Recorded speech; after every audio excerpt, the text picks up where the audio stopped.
పాఠశాల, వేద పాఠశాల, ఆధ్యాత్మిక విద్యార్థుల అధ్యయనశాల, ఆధ్యాత్మిక జీవిత పాఠాల పరిశోధనశాల. ఆది నుండి బైబిల్ క్లుప్త అధ్యయనానికి మరో సదవకాశం. ఆయా వ్యక్తుల జీవిత పాఠాలు నేర్చుకునే మరో సువర్ణవకాశం.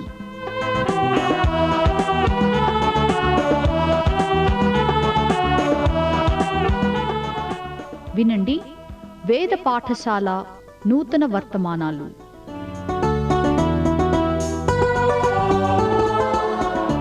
వేద పాఠశాల రేడియో శ్రోతలకు స్వాగతం. ప్రపంచంలోకెల్లా ప్రసిద్ధిగాంచిన అతి గొప్ప గ్రంథమైన బైబిలును వేద పాఠశాల ప్రసారాల ద్వారా నేటి దినాల్లో మనం అధ్యయనం చేస్తున్నాం. ప్రస్తుతం మనం ఆమోసు గ్రంథ ధ్యానాన్ని సంపూర్తి చేసుకుని ఓబద్య గ్రంథాన్ని ప్రారంభించుకుంటున్నాం. చిన్న ప్రవక్తలు అనబడిన వారు రాసిన గ్రంథాల్లో అతి చిన్న గ్రంథము ఓబద్య గ్రంథం. ప్రవక్తల జీవితాలు, అర్హతలు, నాణ్యత, విశ్వాస, భక్తి ప్రమాణాల్లో హెచ్చుతగ్గులు లేనప్పటికీ వారి పేరున ఉన్న కొద్ది అధ్యాయాలు గల చిన్న పుస్తకాల కారణంగా చిన్న లేక పెద్ద ప్రవక్తలుగా పిలువబడ్డారని గతము నుండి మనం వింటూ ఉన్నాం. ఈ విధంగా ఓబద్య గ్రంథం చిన్న గ్రంథాలకి అతి చిన్న గ్రంథమై ఉంది. ఓబద్య గ్రంథం 1 నుండి 5 వచనాలు మనం చదువుకుందాం. నేటి మన ధ్యానం నిమిత్తం ఈ విషయాలను గమనించండి. ఓబద్యాకు కలిగిన దర్శనం. ఎదోమును గురించి ప్రభువు యెహోవా సెలవిచ్చున్నది. యెహోవా యొద్ద నుండి వచ్చిన సమాచారము మాకు వినబడెను. ఎదోము మీద యుద్ధము చేయుదము లెండని జనులను రేపుటకై దూత పంపబడి ఉన్నాడు. నేను అన్యజనులలో నిన్ను అల్పునిగా చేసితిని. నీవు బహుగా తుణీకరింపబడుదు. అత్యున్నతమైన పర్వతముల మీద ఆసీనుడివయుండి కొండ సందులలో నివసించువాడా, నన్ను క్రిందికి పడద్రోయగలవాడెవడని అనుకొనివాడా, నీ హృదయపు గర్వం చేత నీవు మోసపోతివి. పక్షిరాజు గూడంత ఎత్తున నీవు నివాసము చేసుకొని నక్షత్రములలో నీవు దాన్ని కట్టినను అచ్చట నుండియు నేను నిన్ను క్రింద పడవేతును. ఇదే యెహోవా వాక్కు. ఈనాడు లోకములో సాంకేతిక పరిజ్ఞానం, విజ్ఞాన శాస్త్రం ఎంతగానో అభివృద్ధి చెందిన కారణంగా అంతరిక్షములోనికి ప్రయాణించగల యంత్రాలు, వాహనాలు మెండుగా కలిగి ఉంటూ ఆయా గ్రహాల్లో లేక నక్షత్ర మండలాల్లో నివసిస్తే బాగుండును అన్న ఆలోచనను కూడా మానవుడు కలిగి ఉంటూ ఉన్నాడు. శాస్త్ర పరిజ్ఞానం ఇంతగా అభివృద్ధి చెందడాన్ని బట్టి ఒకవేళ మనిషి తనను అంత ఎత్తుకు హెచ్చించుకున్నా గాని దేవుడి మనిషిని క్రిందికి దింపేయగలడు అనే విషయాన్ని ఈ వాక్య భాగానికి అన్వయంగా కొందరు నమ్ముతున్నారు. సరే, ఇక ఏది ఏమైనా ఓబద్య మాత్రం శాస్త్ర పరిజ్ఞానం, విజ్ఞానం, సాంకేతిక విషయాలు ఇవేవి మాట్లాడడం లేదు. ఈ గ్రంథం సమయము, సందర్భాలతో కూడిన చారిత్రక సమాచారాన్ని ముందుగా మనకివ్వడం లేదు. సమయం, సందర్భం, సందేశం మొదలైనవన్నీ దీని లోపలనే ఇమిడి ఉన్నాయి. ఈ గ్రంథ ప్రవచనం దేనిని గూర్చి తెలియజేస్తుందో ఆ విషయాలు 12వ వచనం నుండి మనం చూస్తాం. నీ సహోదరుని శ్రమానుభవ దినము చూచి నీవు ఆనందమొందదగదు. యోదావారి నాశన దినమున వారి స్థితిని చూచి నీవు సంతోషింపతగదు. నా జనుల ఆపద్దినమున నీవు వారి గుమ్మముల్లోనికి చొరబడదగదు. వారి ఆపద్దినమున నీవు సంతోషపడుచు వారి బాధను చూడదగదు. వారి ఆపద్దినమున నీవు వారి ఆస్తిని పట్టుకొనదగదు. వారిలో తప్పించుకున్న వారిని సంహరించుటకు అడ్డత్రోవలలో నీవు నిలువతగదు. శ్రమదినమందు అతనికి శేషించిన వారిని శత్రువుల చేతికి అప్పగింపతగదు. యెహోవా దినము అన్యజనులు అందరి మీదికి వచ్చుచున్నది. అప్పుడు నీవు చేసినట్టే నీకునూ చేయబడును. నీవు చేసినదే నీ నెత్తిమీదకు వచ్చును. ఈ ప్రాముఖ్యమైన సందేశములో ప్రవక్త యొక్క భారాన్ని మనం అర్థం చేసుకోవాలంటే ముందుగా ఎదోము అనే పదాన్ని మనం గ్రహించాలి. పాత నిబంధన కాలము నాటి పరిశుద్ధ ప్రదేశాల్ని మనము సందర్శించినట్టయితే యొర్దాను, అమ్మాను అనే దేశాల గుండా దక్షిణ తూర్పు ప్రాంతమైన మోయాబు దేశం, మృత సముద్రాలకు సమీపములో పెట్రా అనబడే ఎర్ర గులాబీ పట్టణాన్ని మనం కనుగొంటాం. పెట్రా అనే ఈ ఎర్రని ప్రదేశం ప్రాచీన ప్రపంచములోని 7 అద్భుతాల్లో ఒకటిగా గుర్తించబడింది. గుర్రంపై ప్రయాణించినట్టయితే దారికి ఇరువైపులా నిటారుగా ఎత్తుగా కనిపించే ఎర్రని రాతి బండలను మనం తిలకించవచ్చు. 700 అడుగుల ఎత్తులో ఉండే ఈ శిలలే ఎదోమీయుల నివాసాలు. ఎదోమీయులు వారి శత్రువులపై అనూహ్యంగా మెరుపుదాడులు జరిపే విధానం ఎక్కువగా అనుసరించేవారు. శత్రువు ఊహించని రీతిలో దాడి చేసి వారిని దోచుకొని తమ నివాసాలకు తెచ్చుకునేవారు. 700 అడుగుల ఎత్తులో ఉండే వారి శిలల నివాసాల్లోకి ఎక్కిపోవడానికి వారు త్రాళ్లతో కట్టబడిన నిచ్చెనలను ఉపయోగించేవారు. ఎవరూ వారిని వెనుక తరిమి పట్టుకోకుండా ఎక్కి వెళ్ళిపోయేవారు. ఈ విధంగా వారెంతో సురక్షితమైన మరియు గొప్ప భద్రతా భావాన్ని కలిగి ఉండేవారు. ఇందుకే ఓబద్య వారి స్థితిని ఇలా వర్ణించాడు: నన్ను క్రిందికి పడద్రోయగలవాడెవడని అనుకునివాడా, అచ్చటి నుండి నేను నిన్ను క్రింద పడవేతును అని దేవుడు ఎదోము అనబడిన ఏశావుతో అంటూ ఉన్నాడు. ఆ విధంగా వారు ఇతరుల ఆస్తిని దోచుకొని దొరక్కుండా పైకెక్కిపోయినప్పుడు క్రింద నుండి నిస్సహాయంగా 700 అడుగుల పైకి చూడ్డం తప్ప మరేమీయూ చేయలేకపోయేవారు.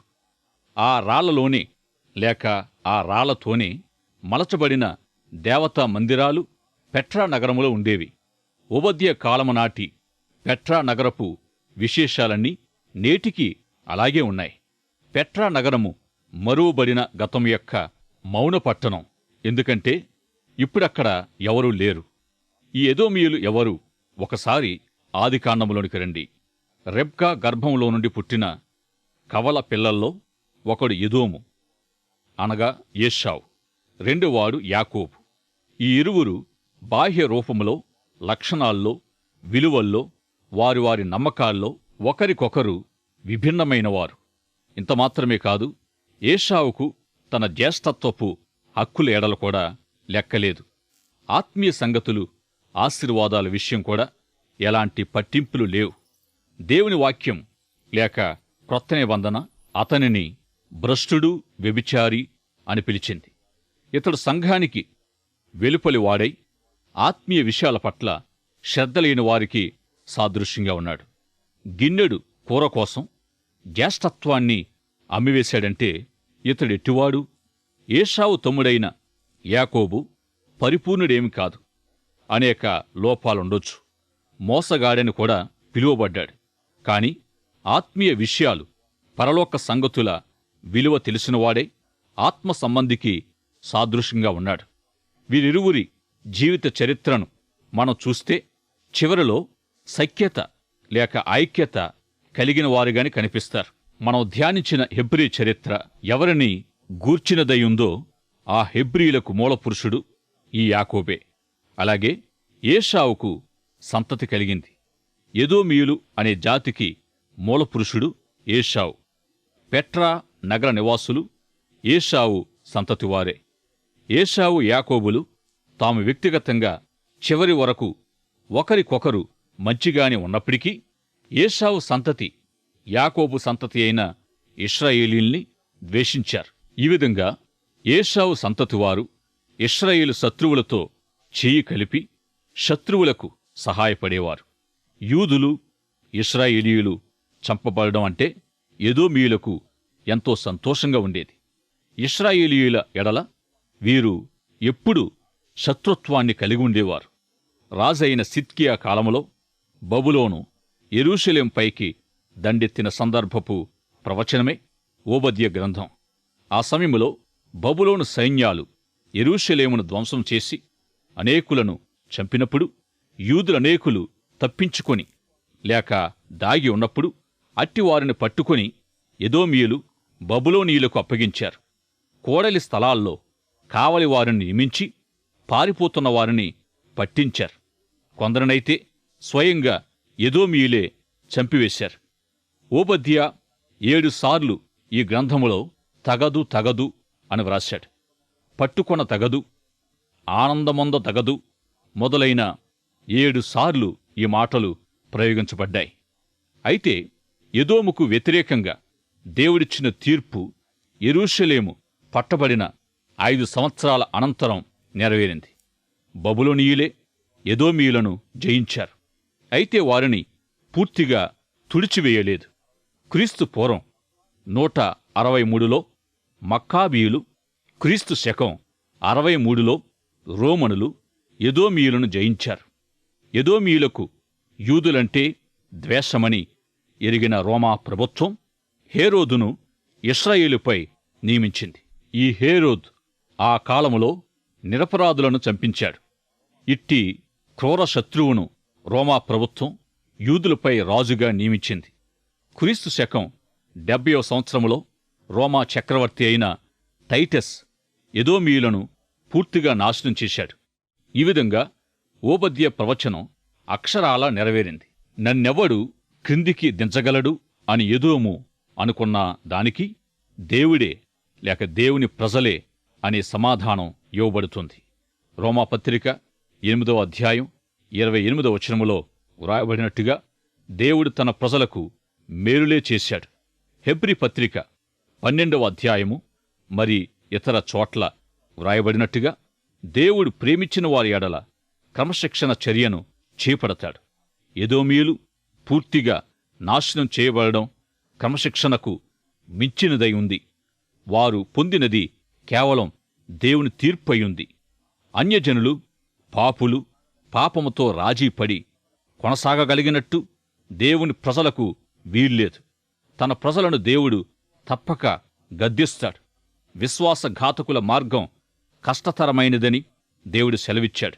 ఇట్టి జీవితాలు చేదు ఫలితాలిస్తాయి. ఇట్టి జీవితాలు ఎదోము వంటి జీవితాలయ్యున్నాయి. మొదటి కీర్తనలోని ఆత్మ సంబంధిగా యాకోబు, ప్రకృతి సంబంధిగా ఎదోము గుర్తుగా ఉన్నారు. ఆత్మ సంబంధి ఆత్మ సంబంధమైన ఆధిక్యతలు కలిగి ఉంటాడు. ప్రకృతి సంబంధి విశ్వాసఘాతకుడిగా లేక నశించేవాడిగా ఉంటాడు. ఈ ఇరువురిలో నీవెవరవు? ఒక తల్లి గర్భము నుండే కవల పిల్లలుగా జన్మించిన యాకోబు విశ్వాసికి, ఏశావు పాప పురుషుడిగా అవిశ్వాసికి సాదృశ్యమై ఉన్నారు. ఈ వర్తమానం వింటున్న నీవు ఈ సమయములో ఏ విధంగా ఉన్నావు? ఒక్కసారి నిన్ను నీవు పరిశీలించుకోవలసిందిగా ప్రేమతో మనం చేస్తున్నాను. ఈ గ్రంథంలో నుండి వ్యక్తిగతంగా మనము తీసుకొనదగిన మరొక మాదిరి ఏమిటంటే యాకోబు జీవితం. యాకోబు ఆత్మీయత కొరకు పాటుపడిన వ్యక్తి. ఆత్మీయతను వెదికాడు.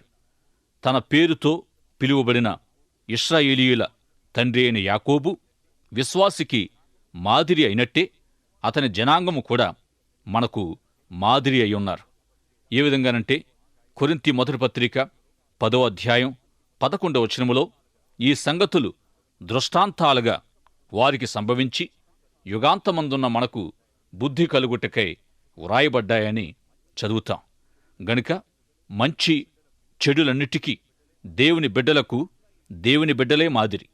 ఇశ్రాయేలీయులు పరిపూర్ణులు కానప్పటికీ వారే విశ్వాసులకు మాదిరి. కోరుకొనగూడని వాటిని కోరుకున్నా వీరే ఆయా సందర్భాలకు మనకు మాదిరి. దేవుని ఉద్దేశాలను లెక్కచేయని వీరు అట్టి సందర్భాల్లో మనకు మాదిరి. వీరే విశ్వాసులకు ఆశీర్వాదకరమైన హెచ్చరికగానైనా మాదిరిగానైనా ఉండగలరు. ఏశావు అనే ఎదోము విషయానికొస్తే ఇతడు లౌకిక వ్యక్తికి ముంగుర్తుగా ఉన్నాడు. ఏశావు ఏదోము అనగా ఎర్రని లేక రోమములు గల అని అర్థాలు వస్తాయి. ఇతని సంతతి వారు ఎర్రని శిలల్లో జీవించేవారు. ఇతని జీవిత చరిత్రను క్షుణ్ణంగా పరిశీలిస్తే ఇతని జీవిత విధానం, ప్రవర్తన, పరిస్థితులు, ఫలితాలు మొదలైనవన్నీ తెలుసుకోగలం. ఎదోము అనగా ఎర్రని, ఎర్రటి కొండల్లో నివసించినందున ఏశావు సంతతి ఎదోమీయులు అనబడ్డారు.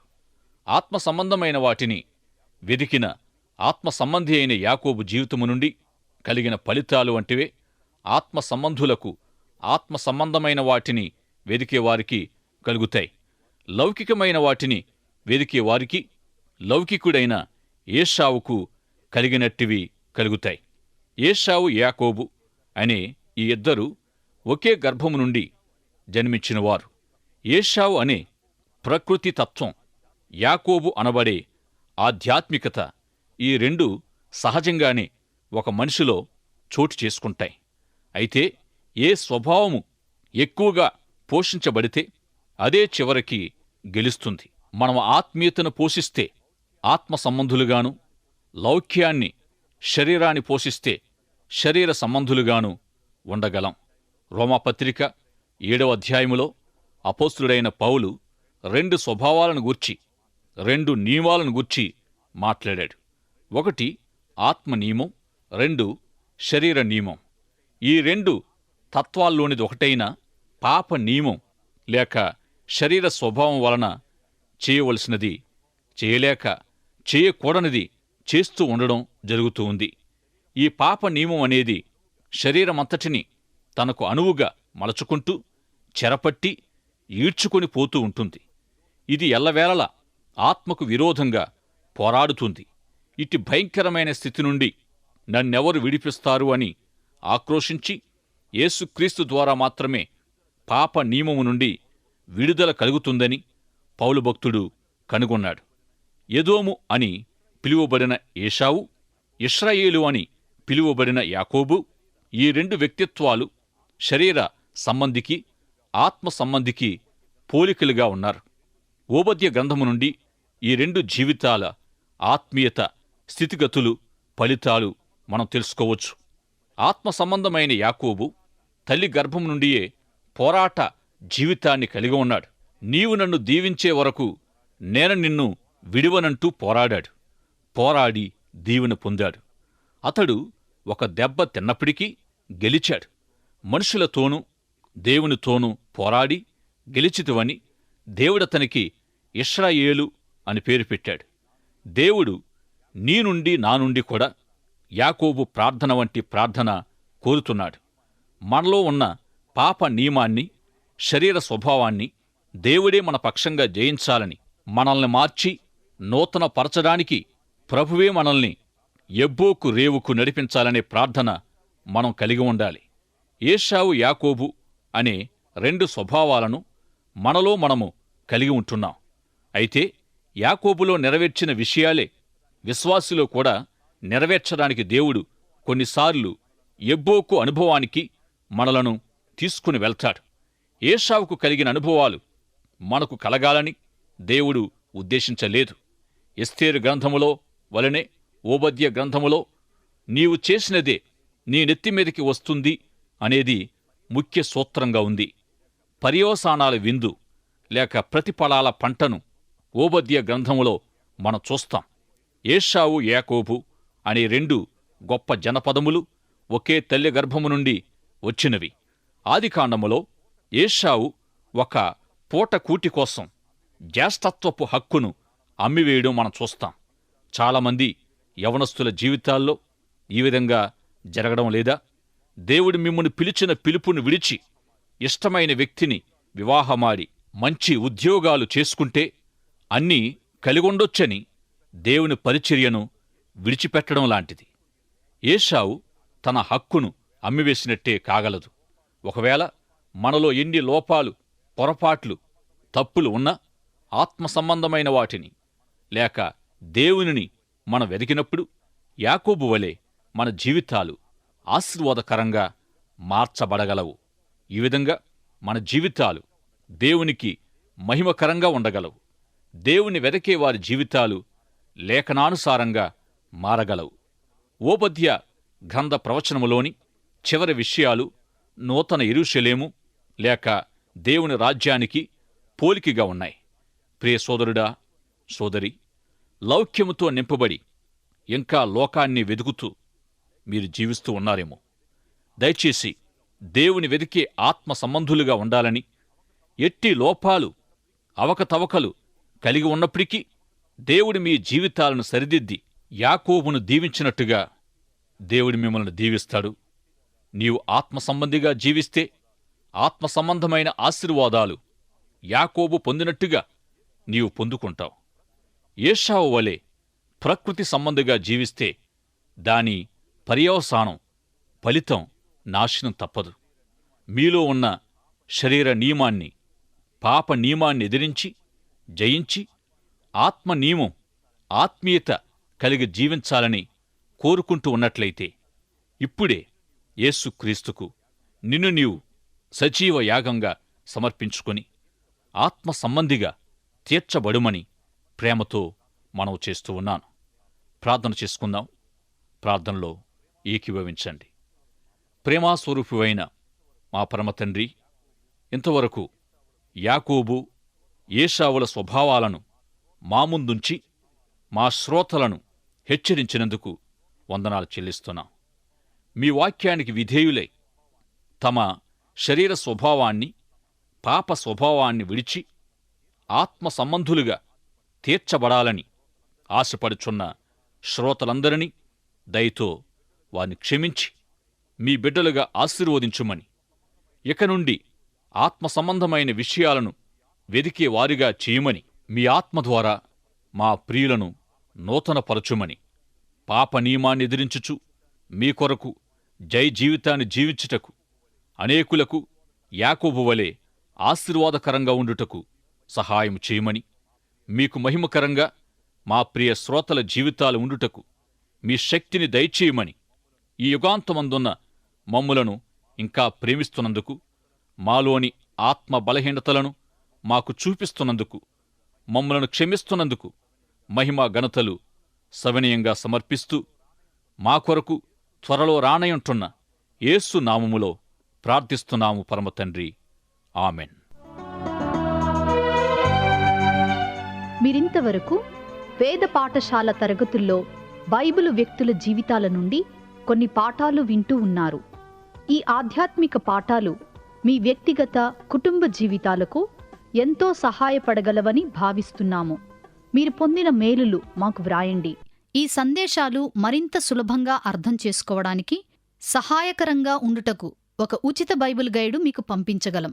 మా చిరునామా: వేద పాఠశాల, రేడియో విశ్వవాణి, తపాలా సంచి 4, సికింద్రాబాద్ 500017. మా ఈమెయిల్ ఐడి telugu@radio882.com.